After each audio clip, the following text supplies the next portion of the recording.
है वो अब लगातार बढ़ रहा है। अभी तक यूरोपियन कंट्रीज में आप देख रहे थे, जापान में देख रहे थे, अमेरिका में तमाम तरीके किस तरीके की खबरें आई हैं। अब एक खबर निकल के आई है चाइना से।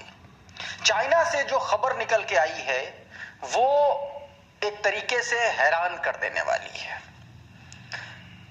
और मैं ये बात इसलिए कह रहा हूं क्योंकि चाइना, आप सबको पता है कि एक कम्युनिस्ट कंट्री है और ज्यादातर जो लोग हैं वहां पर जो प्रैक्टिस करते हैं वो बुद्धिज्म की प्रैक्टिस करते हैं। बहुत सारे लोग, अलग अलग धर्मों के भी लोग हैं, लेकिन इस्लाम को लेकर के, मुस्लिम धर्म को लेकर के एक बड़ा अपडेट निकल के सामने आया है दोस्तों। Very good. ऑल हिंद अंतरराष्ट्रीय न्यूज के हवाले से एक खबर आई और उसमें यह बताया गया कि चाइना में अब थर्ड सबसे बड़ी पॉपुलेशन जो है वो मुस्लिम्स की हो चुकी है, इस्लाम की हो चुकी है। मतलब इस्लाम की प्रैक्टिस करने वाले जो लोग हैं वो संख्या में तीसरे पायदान पर आते हैं, ये बताया गया। करिश्मा अजीज ने ये ट्वीट किया है, वीडियो ट्वीट किया है। आप पहले ये वीडियो देखिए कि क्या कुछ इसमें बताया गया। ये वीडियो दोस्तों करिश्मा अजीज ने अपने ट्विटर हैंडल से ट्वीट किया और इस वीडियो में आप देख करके समझ सकते हैं कि अल हिंद अंतरराष्ट्रीय न्यूज की ये खबर है जिसमें ये दावा किया गया और भी तमाम सारे प्लेटफॉर्म पर इस बात का दावा किया गया है।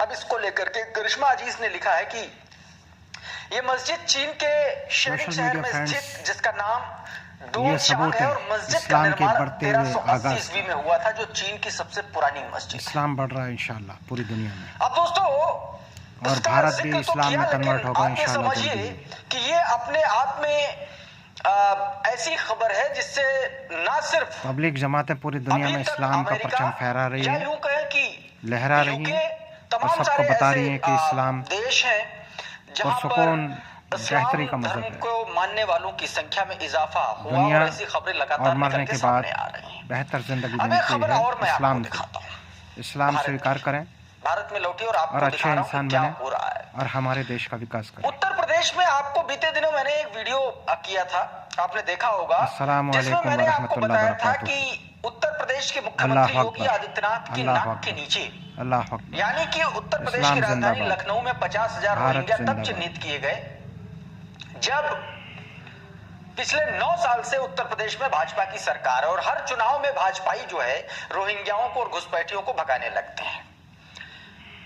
इसका रियलिटी चेक कर डाला आम आदमी पार्टी के नेताओं ने। ये गैर इंसानी हरकतें हैं बीजेपी सरकार की कि लखनऊ की मेयर, कोई इंसान भीख मांगने भिखारी बनकर देश में घुसा है तो उसको पनाह देनी चाहिए। वो कचरा उठा के जिंदगी बीन के रोहिंग्या और बांग्लादेशी अपनी जिंदगी गुजर बसर करते हैं। का खुलासा तब हुआ जब संजय सिंह अच्छी बात है, कचरा उठाते हैं देश, उनके जो अयोध्या प्रांत के जो अध्यक्ष हैं विनय पटेल, जब वहां पर गए लोगों से पूछताछ की तो वहां पर जो लोगों ने बात बताई, जो सच बताया, तब पता चला कि दरअसल किस तरीके से बंगालियों को बांग्लादेशी बना करके प्रस्तुत किया गया।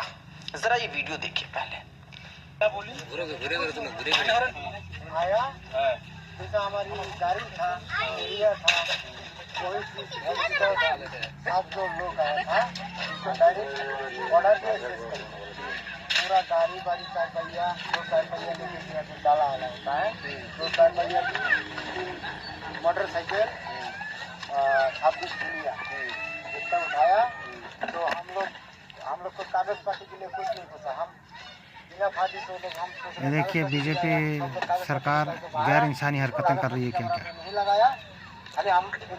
हर इंसान को परेशान कर रही है। जिनके वोटर आईडी बने हुए हैं, आधार कार्ड बने हुए हैं, राशन कार्ड बने हुए हैं और देश के ही नागरिक हैं, उनको नाजायज तरीके से परेशान कर रही है और भगा रही है। ये गैर इंसानी गैर संवैधानिक कार्य है जो बीजेपी हिंदूवादी सरकारी सिस्टम कर रहा है देश के अंदर। अल्लाह की कुदरत बहुत बड़ी है, एक दिन इन धर्मियों को इस्लाम में कन्वर्ट अल्लाह की कुदरत कर देगी।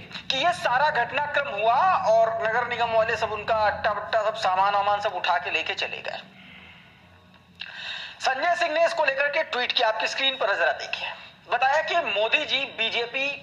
मोदी जी की बीजेपी बंगाल और असम को भारत का हिस्सा नहीं मानती। जो बंगला या असमी बोलेगा वो बांग्लादेशी है। देखिए लखनऊ में वर्षों से रहने वाले असम के लोगों को बांग्लादेशी बोल करके मेयर इनका सामान चोरी कर ले गई। आज अयोध्या प्रांत के अध्यक्ष विनय पटेल ने पीड़ितों से मुलाकात की, सामान वापस करो वरना आंदोलन होगा। साफ साफ ऐलान कर दिया, असम और बंगाली लोगों का सामान वापस करो वरना आंदोलन होगा। आम आदमी पार्टी ने ऐलान कर दिया। इस बीच दोस्तों, संसद के शीतकालीन सत्र में जम्मू कश्मीर के सांसद ने एक बड़ा अहम मुद्दा उठाया। जमात इस्लामी सामाजिक संगठन को भी के अलावा इन रोहिंग्या मुस्लिम और बांग्लादेशी मुस्लिम का साथ देना चाहिए और इनको रोकने के लिए शरणार्थी बतौर भारत देश में यूएनओ ने इनको भेजा है। यूएनओ ने इनको कार्ड बना के दे रखा है, यूनेस्को संस्था ने कार्ड बना के दे रखा है, इनको यूनेस्को संस्था ने कार्ड बना के दे रखा है। दरअसल ये पूरा मामला रउल्ला मेहंदी जो सांसद हमारे है जम्मू देश कश्मीर में से, शरणार्थी बतौर भेजा है। उन्होंने बीते दिनों जो पत्रकार सरकार को इनको सहयोग करना चाहिए, मानवता के नाते इनको उस पर जब हर परेशानी में इनका साथ देना संसद चाहिए। में तो मुद्दा उठा, वो तो आप देखिएगा, लेकिन उस पर स्पीकर का रवैया आप देखिएगा कि एक तो बड़ा अजीब से टोन में पूछा कौन, नाम क्या था। जब नाम पता चला तो अचानक से भाव भंगिमा, हालात और जज्बात सब बदल गए। देखिए जरा इसको। मैं सबसे पहले शुक्रिया अदा करना चाहूँगा जम्मू के कुलदीप शर्मा जी का, जिनके मुस्लिम हमसाया अरफाज अहमद का घर गिराया गया, नाजायज़ तरीके से गिराया गया, और उन्होंने कुलदीप शर्मा जी ने अपनी मिल्कियत में से ज़मीन डोनेट की उस नुकसान को कंपनसेट करने के लिए। मैं उनका ये तो भारत सरकार का काम है विस्थापित करना लोगों को। नाजायज़ तौर से पत्रकार का घर क्यों गिराया गया, ये गैर इंसानी हरकतें हैं। किसका घर गिरा? दूसरा सूचना एवं प्रसारण मंत्रालय क्या कर रहा है इसमें? घर किसका गिराया? घर अरफाज अहमद नाम के एक जर्नलिस्ट का गिराया गया। अच्छा। बिना प्रोसीजर के, बिना नोटिस के, बिना किसी कानूनी कार्रवाई के एक मुसलमान हमसाये का घर गिराया गया, एक जर्नलिस्ट का घर गिराया गया। कोई विषय पे बताइए, एक ही मैटर आता है। मैंने उसका जवाब दिया, वरना मैं आपकी बात कर रहा था। तो मैं यही सवाल करना चाहता हूँ कि किस कानून से, किस प्रोसीजर से, क्या यूपी के सीएम और कश्मीर के एलजी वाइसरॉय के बीच में कंपटीशन चल रहा है कि कौन कितने मुसलमानों के घर गिराएंगे, वहाँ पे करना है कि कौन कितने मुसलमानों के कश्मीर का विषय है कि देश का विषय है? चाहता था क्या ये मुल्क कानून से 370 हटा के बीजेपी ने देश में शामिल किया कश्मीर राज्य को। अलग राज्य का दर्जा था, अलग प्रदेश का दर्जा था, वो अलग राष्ट्र बनता था। मुस्लिम हुकूमत पब्लिक है, वहाँ मुस्लिम जनता है, संस्कृति मुस्लिम है, लैंग्वेज उर्दू है, मुस्लिम आबादी है। किस हिसाब से तुम दादागिरी और गुंडागर्दी करते हो लोकसभा में और राज्यसभा में कि हमारे देश का हिस्सा बेईमान और मक्कार लोग बीजेपी सिस्टम गैर संवैधानिक कार्य करते हैं, ये गैर इंसानी हरकतें करते हैं, ये मुसलमानों का शोषण करते हैं, उनको बेइज्जत करते हैं, परेशान करते हैं, हिजाब के नाम पे, नकाब के नाम पे, जो भगवा गमछा है वो डालना शुरू कर दिया। जरा ये वीडियो के नाम देखिए, पे, मस्जिद मदरसों के नाम पे बेईमान और मक्कार कौन? आरएसएस और बीजेपी जो छात्राएं हैं वो जा रही हैं और वो जैसे भी इनकी सत्ता जाने वाली है, जो लड़के बेईमान लोग हैं ये। वो देखिए किस तरीके से भगवा गमछा डाल के वहां पर गुंडई कर रहे हैं, मानवाधिकारों का उल्लंघन कर रहे हैं सीधे सीधे। और विपक्षी दल कांग्रेस पार्टी जो सबसे बड़ी देश की पार्टी खामोश है, और विपक्षी दल जो मुस्लिम्स के वोट लेते हैं सारे, उनको आके आंदोलन करना चाहिए। अब एक खबर और आपको लोकसभा विधानसभा के बाहर धरना प्रदर्शन करना चाहिए, करेंगे ही सभी प्रदेशों की विधानसभाओं के सामने प्रदर्शन करना चाहिए। हुक्मरान ऐसा करेंगे तो फिर बाकी लोग क्या करेंगे? ये देखिए, मेरठ से सांसद हैं अरुण गोविल।